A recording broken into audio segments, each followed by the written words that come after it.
ৰূপহী হাতত নিৰ্বাচনৰ পূৰ্বেই নিৰ্বাচনী ধুমুহা সালমা জেছমিনক লৈ উন্মাদনা ছচিয়েল মিডিয়াত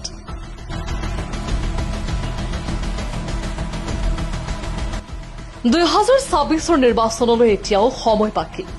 কিন্তু ৰূপহী হাত সমষ্টিত ইতিমধ্যে আৰম্ভ হৈছে ৰাজনৈতিক জোৱাৰ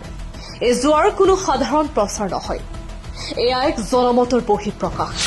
ছচিয়েল মিডিয়াৰ দেৱালত এতিয়া কেৱল এটাৰ পিছত আনটো পোষ্ট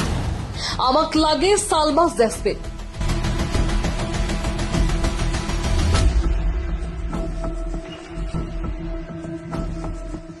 ৰূপহী হাতৰ ৰাজনৈতিক আকাশত এতিয়া এজাক নতুন বতাহ 2011 চনৰ সেই ঐতিহাসিক যুঁজখনৰ কথা মনত পৰেনে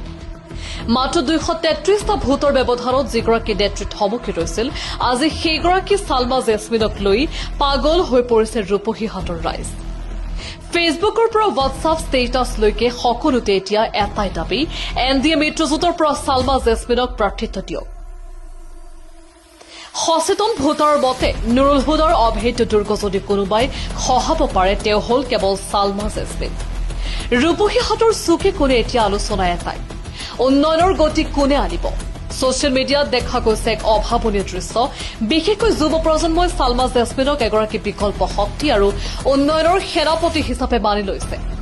বিজেপি অগপ মিত্ৰজোঁটে যদি তেওঁক প্ৰাৰ্থিত্ব প্ৰদান কৰে তেন্তে ৰূপহী হাতত ইতিহাস সলনি হোৱাটো মাত্ৰ সময়ৰহে কথা স্থবিৰতা নে উন্নয়ন নে 2011ৰ সেই আধৰুৱা সপোন 2026ত বাস্তৱ হ'ব ছচিয়েল মিডিয়াৰ এই ব্যাপক সমৰ্থনে এতিয়া ৰাজনৈতিক মহলত জোকাৰণি তুলিছে ৰাইজে এতিয়া কেৱল এটা ইংগিতলৈ অপেক্ষা কৰিছে সালমা জেছমিনৰ হাতত সমষ্টিৰ বাকচৰি ৰূপহী হাতৰ এই জনমতৰ প্ৰতিফলন নিৰ্বাচনত কেনেকুৱা হ'ব সেয়া হ'ব আটাইতকৈ লক্ষণীয়